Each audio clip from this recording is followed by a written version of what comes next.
Good morning, YouTube. What's going on? It's Mesa Fail back at it with some Destiny 2. All right, folks, we got a bunch of stuff to cover in this Destiny 2 video. We're going to talk about some new things that hit the database, or actually, they might have been there for a little bit, but I've never gone over them. So, new weapons I'm talking about. We're going to go over some new weapons. We're going to go over the Nightfall Emblems for all the Nightfall scoring. And then we're also going to talk about Mods 2.0. In fact, why don't we just kick it off with Mods 2.0? I don't know, guys. I have a theory Mods 2.0 may be off the shelf right now.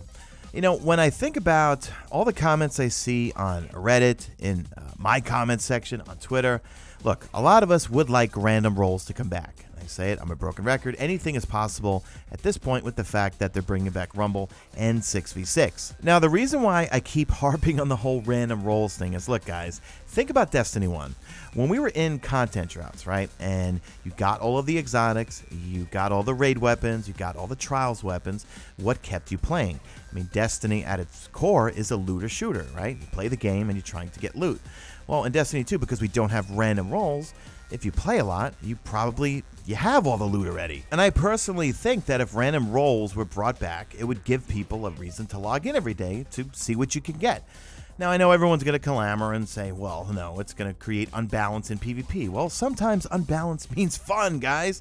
And I'm sure they could figure out a way to, okay, only have certain weapon types or certain vendor weapons to play in PvP. Anyway, I'm going off on a tangent here. You guys let me know what you want in the comment section. But I'm starting to think Mods 2.0 might be off the shelf. Because if we think about it, in the original development plan, it was supposed to hit in February. And actually I have the old development plan up in front of me where it says, work is underway on a full rework of armor and weapon mods. This will focus on reducing redundant mods, more unique theming, and greatly increasing their impact on your power.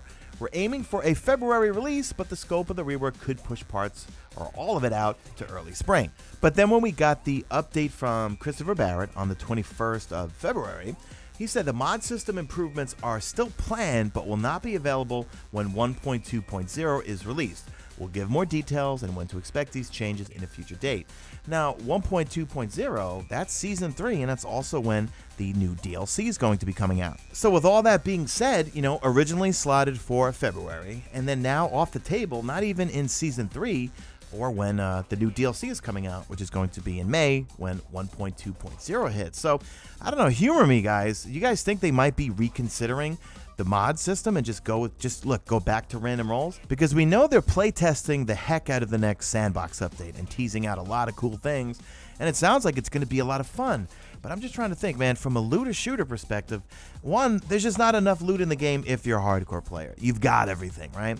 And if you want to keep playing and logging in every day, I think random rolls really need to come back. Let me know it again in the comment section. But I'm starting to think Mods 2.0 might be just not on the radar anymore.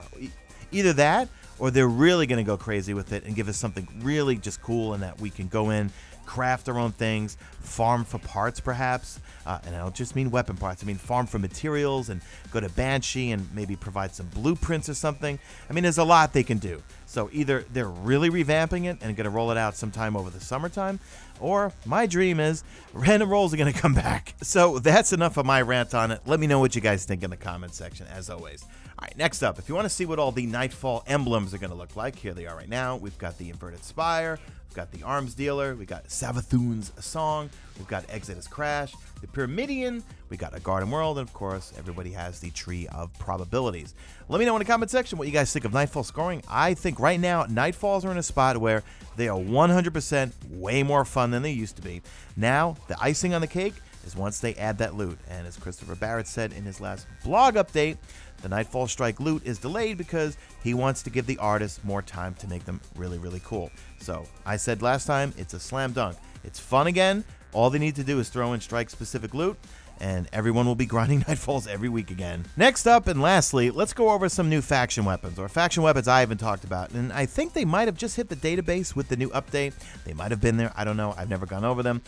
Gabriel the Dank Memes over on Instagram DM'd me these, and I said, oh, you know what, I never saw these before, so we're gonna go over them right now. And by the way, follow me on Instagram, the link will be in the description. I'm a real hoot to follow. No, it's really just watch pictures, because I'm obsessed with watch collecting, Muay Thai pictures, and of course some Destiny 2 stuff. All right, let's get into these weapons that are in the database. Now, all of these are going to be power weapons, except one of them is going to be a submachine gun. So first up, we have the Domino. That's going to be a future War Cult sniper, and it's got an adaptive frame.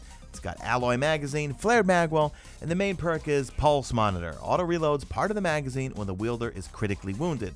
Again, might be a cool sniper, 90 rounds per minute, 70 for the impact, but no random rolls, so we're stuck with Pulse Monitor. Next up, we have the Deicide, and this one's a rapid-fire frame shotgun, fast firing, 100 rounds per minute, impact of 65.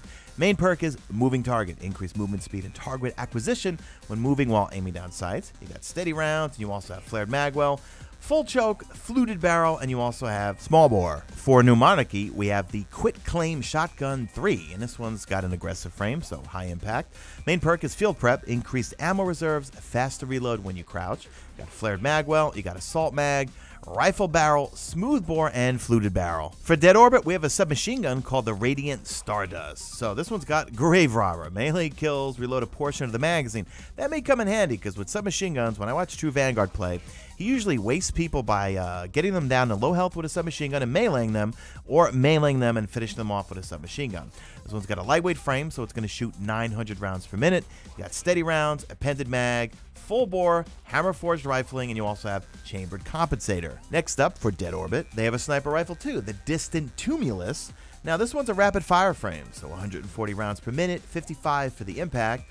Once again, it's got Pulse Monitor, auto reloads part of the magazine when the wielder is critically wounded. You got extended mag, flared magwell, small bore, arrowhead break, or you can go with extended barrel. Then lastly, New Monarchy has a grenade launcher, and this one looks familiar. This might have been in the database for a while. This one's called the Interference 6 from New Monarchy. It's got an adaptive frame, so 120 rounds per minute, a blast radius of 30, a velocity of 36.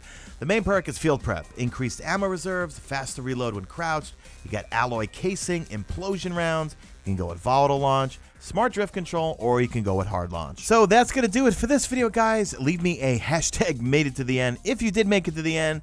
And thanks so much for supporting this channel, guys. I love you all. Do me a favor. Drop a like in this video only if you see fit. Follow me on Twitter at Mesa Sean. Check out my stream, usually and always on YouTube. And that's it. I'm out of here like Vladimir.